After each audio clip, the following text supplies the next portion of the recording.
L'origine du vin. Dans la mythologie grecque, Ampélos est un jeune satyre aimé de Dionysos. Sa mort donne naissance à la vigne et au vin. En voici le mythe. Dionysos vit en Lydie, entouré d'une cour de satyres. Il tombe amoureux de l'un d'entre eux, Ampélos.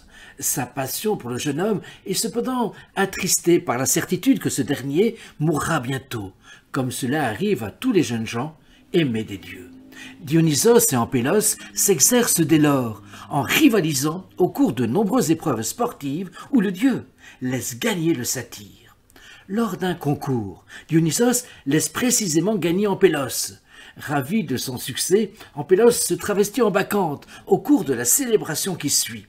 Dionysos prévient Ampélos de rester toujours près de lui, au cas où une divinité, jalouse de leur amour, tenterait de le tuer. La déesse de l'illusion, Athée, suscite la jalousie chez Ampélos en lui rappelant qu'il s'agit toujours d'offrir au dieu des présents exceptionnels et elle lui suggère de s'approprier un taureau. C'est précisément ce que fait Ampélos, dupé par la déesse.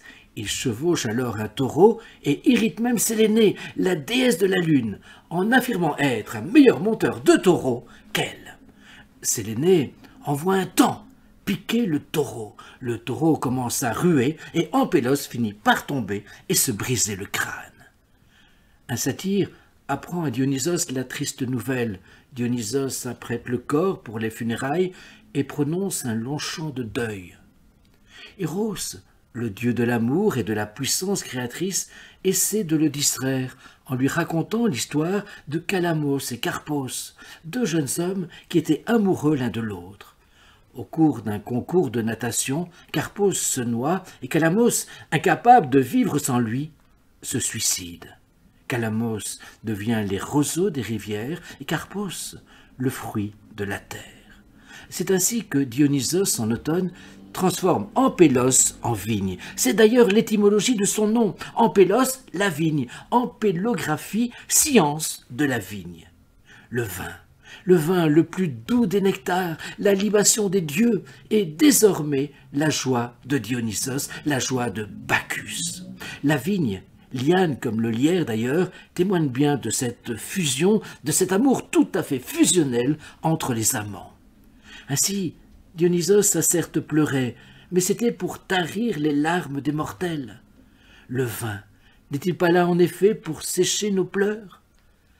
Dionysos adopte le vin comme attribut personnel et s'affirme supérieur aux autres dieux, car aucun fruit n'est aussi beau ni ne procure tant de plaisir à l'humanité.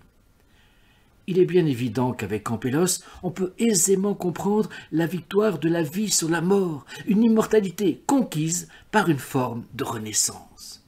On peut aussi comprendre qu'Ampélos est puni de son hubris, c'est-à-dire de son orgueil, de sa démesure, puisqu'il s'est travesti en bacchante, c'est-à-dire en grande prêtresse, à qui l'on rendait d'ailleurs un culte comme pour les dieux, ce qui est éminemment sacrilège.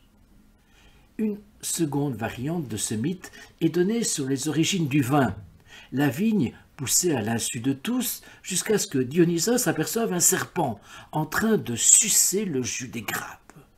Dionysos et ses satyres fabriquent alors les premiers pressoirs, préparent le tout premier vin et organisent la toute première fête des vendanges. Même si Ampélos, pour revenir à lui, est rené à travers la vigne, il faut reconnaître que le vin n'apporte au commun des mortels ni l'immortalité, ni la félicité outre-tombe. La seule consolation en buvant du vin est une ivresse, somme toute, éphémère, somme toute, momentanée. Heureusement d'ailleurs, car mes mots, comme le vin, sont à prendre et à goûter avec beaucoup de modération.